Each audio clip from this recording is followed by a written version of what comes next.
everyone, welcome to the course on computer aided drug design. Today we are going to talk about something new. It's called pharmacokinetics and pharmacodynamics, PKPD. This is very important because as soon as the drug enters the body, it undergoes so many changes, it gets excreted and so on. Okay, so those aspects are called pharmacokinetics, and the drug acts on the target, drug acts on a bacteria or a cell line, that's called the pharmacodynamics. So how these things happen, can we model this pharmacokinetics and pharmacodynamics is what we are going to talk about in the course of next two lectures. Okay, what is this pharmacokinetics and pharmacodynamics? Pharmacodynamics is the effect that drugs has on the body. Okay, pharmacodynamics is the effect that drugs have on the body, whereas pharmacokinetics is the study the way in which drugs move through the body during ADME, because as soon as it gets absorbed into the bloodstream, there is distribution, metabolism, excretion, drugs get eliminated, so the concentration may go up initially and then they start coming down. So that's called pharmacokinetics. Now that drug acts inside the body, maybe an antibacterial antibiotic tries to kill bacteria, or tries to kill a cancer cell if it's an anti-cancer drug. So that aspect is called pharmacodynamics. So pharmacokinetics is very important because it tells you what is happening to the drug because of the ADME that's happening in the body.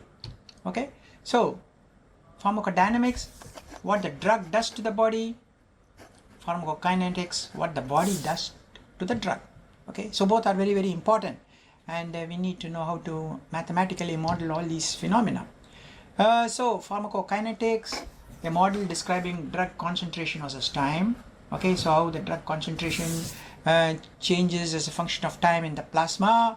Then pharmacodynamics, what is the relationship of this effect versus concentration? If I put more concentration inside the body, will I get a better effect, or if I have less concentration, will I get less effect?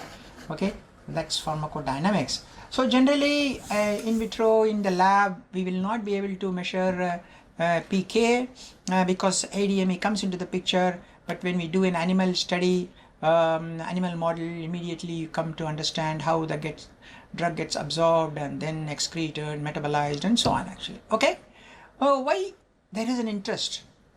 This is very important because early days of penicillin, that is 40, low doses were used.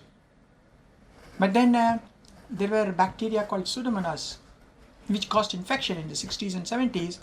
So that had higher minimum inhibitory concentration. Okay, so they had to use higher doses.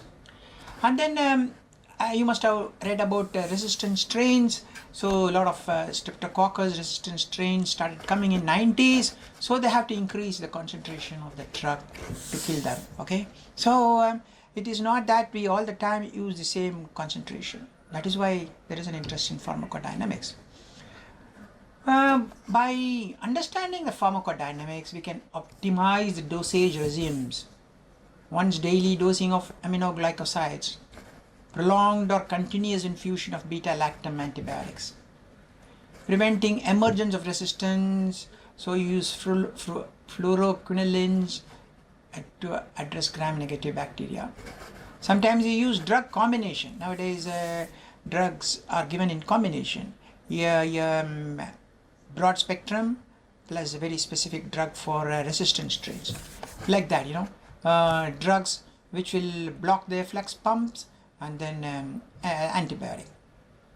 Route of administration, should I give the drug orally or through intravenous? So you can understand the delivery technology, formulations or manufacturing process.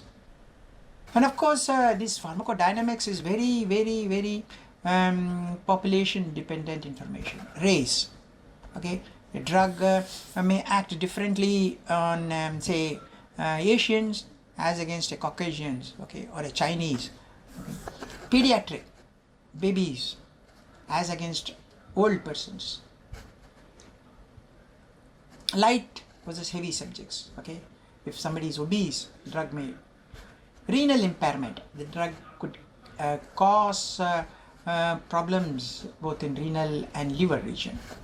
Drug interaction could be happening. I may be taking a drug for blood thinning and a cardiovascular BP lowering drug. So there could be an interaction between the two drugs. Healthy versus diseased population. So a healthy person, the drug may act differently as against a person who is diseased. The drug may act differently. So in order to understand all these, we need to know the pharmacodynamics. Okay. Now, why is it important? Again, in new drug development, we need to decide on dose selection for phase 2 and 3 studies. So we need to decide how much drug has to be given for, when we are doing a phase 2 trials, clinical trials, and phase 3 clinical trials. As you know, phase 2 clinical trials are getting a relationship between a dose response relationship, whereas phase 3 is looking at slightly long term effects of that. Okay, so we need to know how much dose to be given. So in vitro animal studies to identify PK/PD target for efficacy, phase 1 studies to determine which doses reach the target with high probability, mostly with antibacterials but rarely with antifungals. So we need to, for all these reasons we need to know the PK/PD. Okay, PK, that is pharmacokinetics. We have to, drug labeling is very, very important, which is also approved by FDA, which is also part of the clinical trials. So I need to know well about the pharmacokinetics of the drug, especially for additional negotiations. Need information for prescribing doctors and pharmacists. The doctor says take the drug every 4 hours, take the drug every 6 hours. So that depends on the PK. If the drug gets eliminated very fast, then maybe the patient has to take quite often. If the drug remains in the body longer, maybe not so. If the drug maximum concentration doesn't reach the minimum inhibitory concentration, then obviously the drug prescription is wrong. You may have to give higher dosage. I need instructions for patient. The patients have to be told. Okay, so PK, efficacy, safety information, all these is important. If instructions are complicated, it may reduce the patient's ability to properly dose. Okay, if you tell the patient very complicated information or advice, a patient may stop taking the drug. Okay, so generally, if you look at a drug, we take an oral drug. Okay, so in the plasma, the drug gets absorbed in the GI, so the concentration keeps increasing, reaches a maximum. Okay, then it starts decreasing because of elimination, metabolism, so many factors as a function of time. So this time could be few hours, much longer also. Okay. Now, because of this, the pharmacodynamics is, as the concentration is increased, the effect is also felt more. So if I have very low concentration of an antibiotic, then number of colonies bacteria killed will be low, and so on until it reaches 100% killing. Okay, this is the pharmacodynamics. So if you combine both, you may have this type of relationship as a function of time. So please note, as a function of time, the effect may reach a maximum, but it will start going down because the drug gets eliminated as a function of time because of elimination and because of metabolism and so on. So the effect may be felt early, very high effect, and then later on it starts going down. So this time could be different, 2 hours, 4 hours, 6 hours, 8 hours. So if I have a headache pill, immediately you feel the effect within 1 hour. Whereas if you have an antibiotic or something, it may take 2-3 hours. Whereas if you take other drug, it may take 4-5 hours. So this effect which you feel and then which goes down as a function of time is a combination of both these graphs. Okay, both these graphs. Okay, so we need to understand the PK and PD properly in order to do a lot of planning. Okay, so if you look at the biological turnover rates, okay, if a person lives for say 50 to 70 years, okay, electrical signals happen in milliseconds. Electrical signals inside the body, okay, neuronal, muscular, neurotransmitters, milliseconds. Chemical signals like biochemical signals, okay, it takes minutes. Mediators, electrolytes, sodium, potassium, again that's minutes. Hormonal changes in the body, hours. mRNA changes, hours. Proteins, enzymes, hours. Cells, living cells, dying cells, again getting regenerated, days. Tissue regeneration, months. Organ, years. So you see the turnover rates or the time scale can change from milliseconds to even years. So organ rejuvenation, okay, organ turnover could be years, whereas electrical signals, neurotransmitter signals are in terms of milliseconds. So PK PD is not so simple. Sometimes PD effects may be felt after many days or after many months, whereas the pharmacokinetics could be in hours. Okay, so it's very complicated, as you can see from this, and this data is taken from this particular reference actually. Okay, so that's a very important point to note. Here when we say time, regenerations of some tissues may take days, whereas drug can get eliminated and metabolized in hours. Okay, so the effect could be quite different actually. Okay, so these are seen clinically, these are seen as a biomarkers biochemically, which we can use various tools to determine, whereas this doctor can see through the naked eyes or through certain microscopic measurements. Okay, different PD outcomes by role in pharmacology. Biomarkers, we can measure physiological or biochemical parameters that reflect some pharmacodynamic activity of the drug. So we can look at alpha-4 integrin saturation. We can also look at surrogate markers, not the same, but we can look at something else because which may be changing because of the main marker. Observed earlier than clinical outcome, easily quantifiable, predicts clinical outcome, does not change as fast as biomarker. Okay, surrogate marker, mRNA, GD enhancing lesions. Clinical outcomes, okay, this is going to take much longer, relapse time. Okay, because of my drug, the relapse time of the infection gets prolonged, but this is going to be in days or weeks. Okay, so this is much slower. Cool. Whereas these could be in terms of minutes and hours, it could be in terms of hours, and this could be in terms of days and weeks. Okay, then we have more readily accessible intensive sampling feasible. Okay, receptor saturation, we can do cell count, we can do enzyme protein level activity, we can look at electrical signals like EEG, ECG, MEG, clinical measurements, biochemical measurements. Okay, this is also possible, which are easily measurable, not difficult. Of course, there are things like less accessible infrequent sampling. Imaging techniques for brain lesion. We can't keep on doing MRI of the brain every hour or something. We might be able to do it only once in several months. Amyloid plaque, okay, receptor binding outside blood. Tumor size. We can't measure tumor size every day, okay, because the tools are difficult. May take once in a month or two. Invasive tissue biopsy. Again, we can't do the invasive tissue biopsy every day, right? CSF fluid, okay, cerebrospinal fluid. We can't take it every day, right? We can't take it even every week. We may be able to take it once in a few months. That's all, okay? So because it's a quite an involved type of invasive procedure. Types of variables. Continuous blood pressure, we can measure continuously, of course.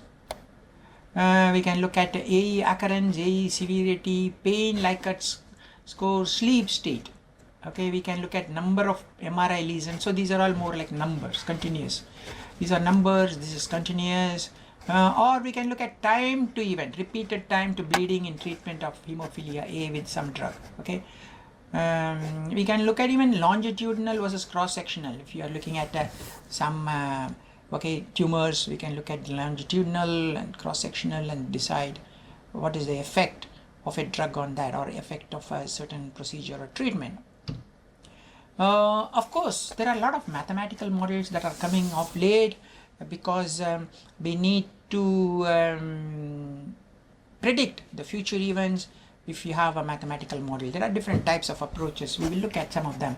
Empirical models, models that describe the data well but without biological meaning, okay, like a statistical parameter fitting type of model. Interpretation of parameters can be challenging, right?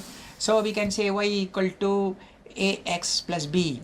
So x is the drug concentration, y is the number of live cells. So as x changes, y changes, but a and b are fitting parameters. We can't say mechanistically what it means, okay? So that's all empirical models, but they are also useful because we can try to predict the future effect of other concentrations on that.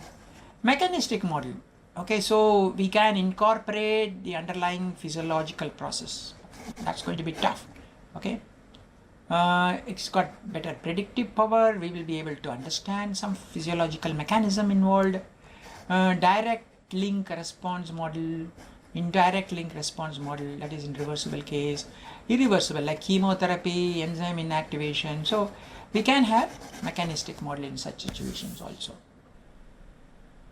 Okay, deriving mechanistic models are a bit tough because I need to know the mechanism of action of a drug leading to a particular effect, and there could be a lot of parameters which you might not know, okay?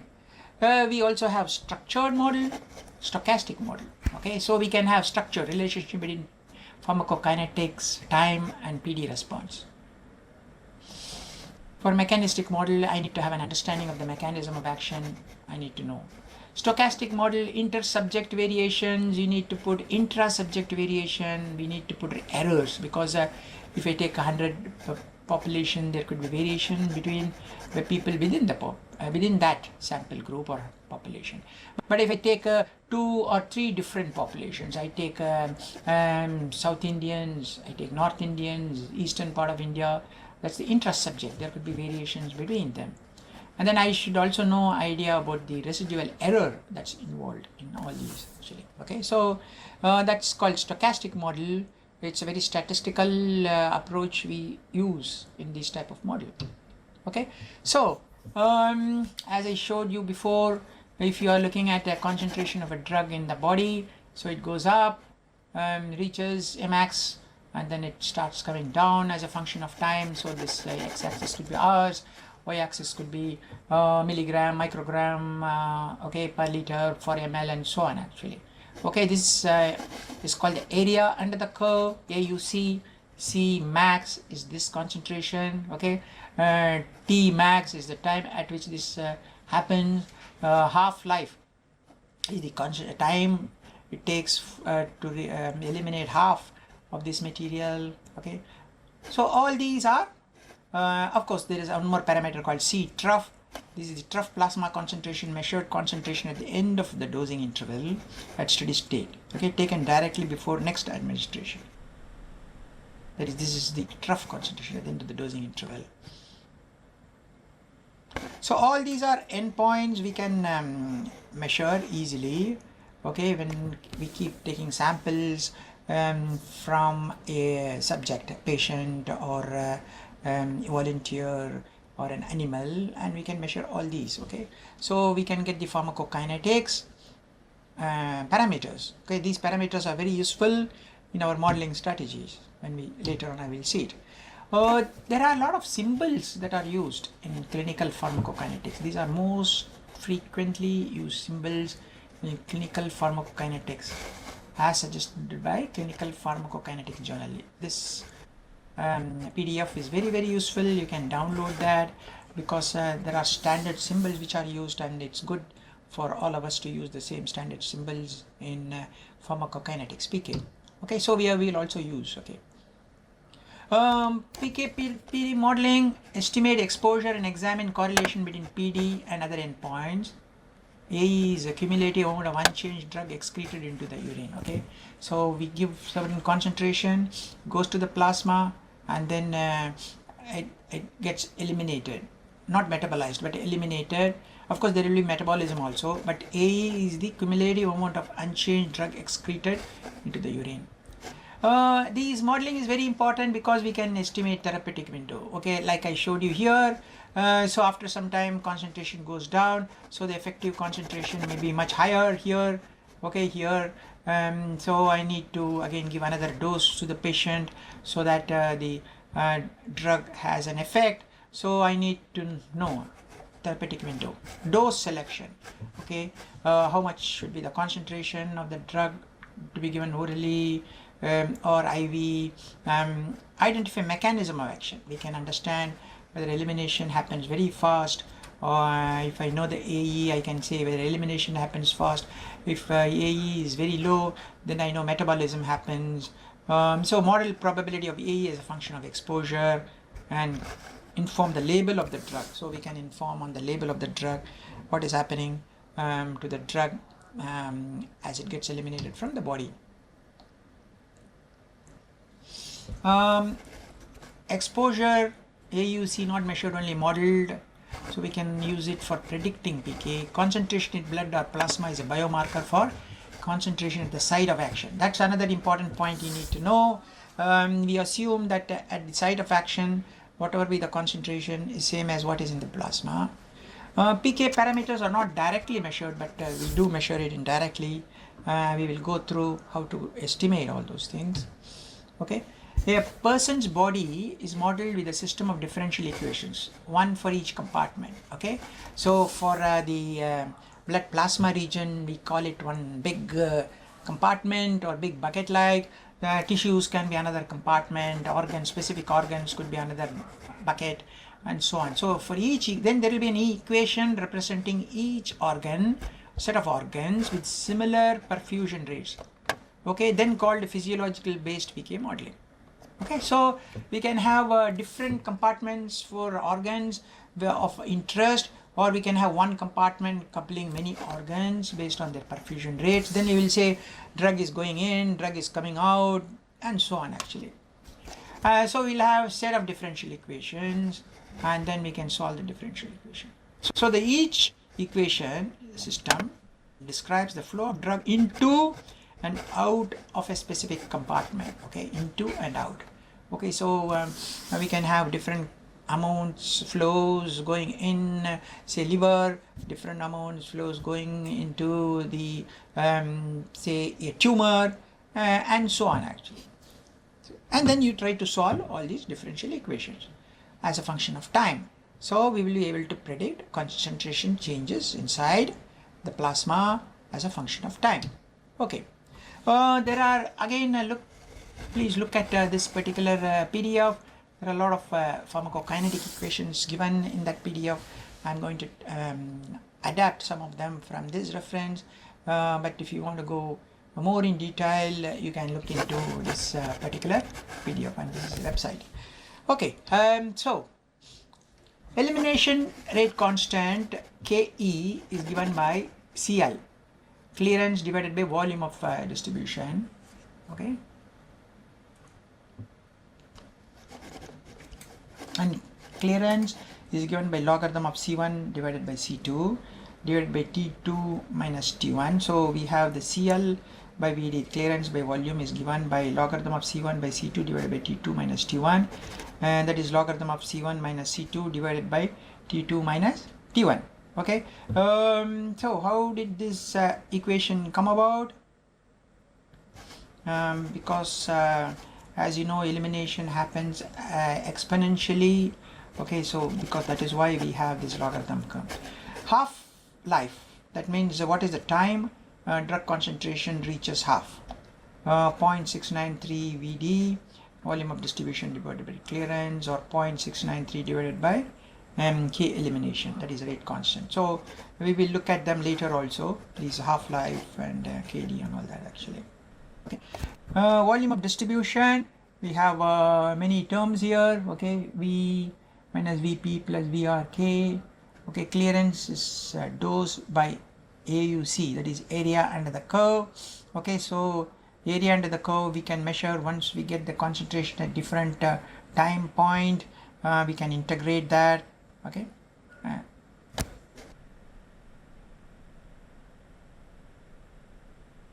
CL renal, clearance renal is urine flow minus into urine concentration divided by plasma concentration. This is called CL renal. Okay, clearance in the renal region.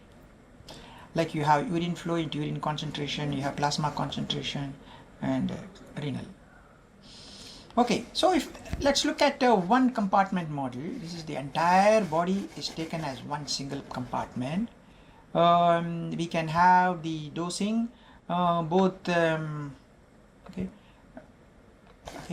for a single IV bolus administration. That means intravenous, you give the drug in one shot. Okay, the whole drug. You don't take some time, delta T time, for injecting the entire drug into the in the plasma.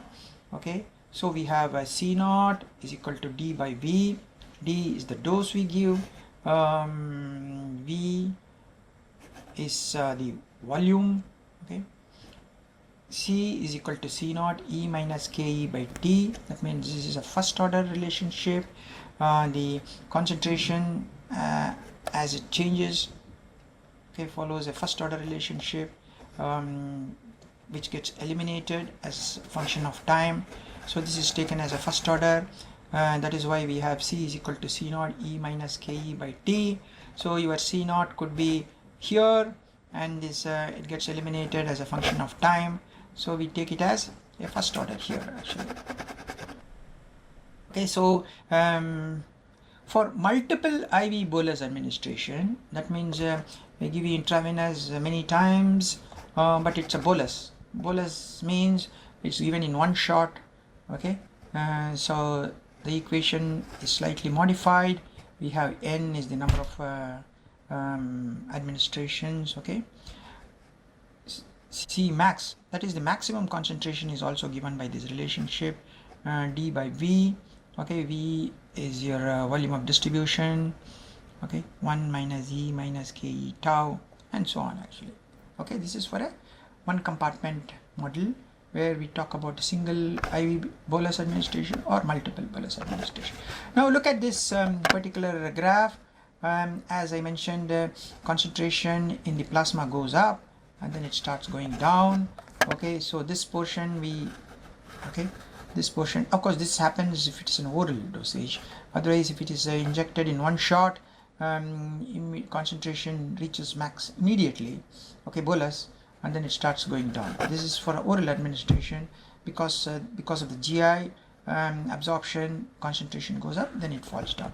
Now this portion can be modeled as a first order relationship. C is equal to C naught E minus as it's shown here, E minus KE T. K is the elimination rate constant. Okay, elimination rate constant. So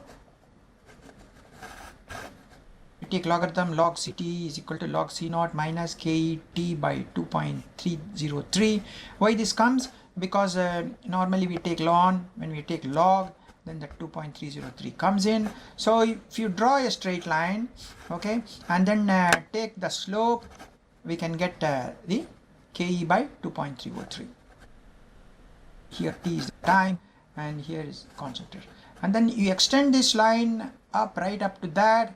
Okay, then you take anti-log, then that becomes the C naught. This is how you measure C naught and KE for the elimination side. You give a oral dose, or if you give a oral dose, you will have like this.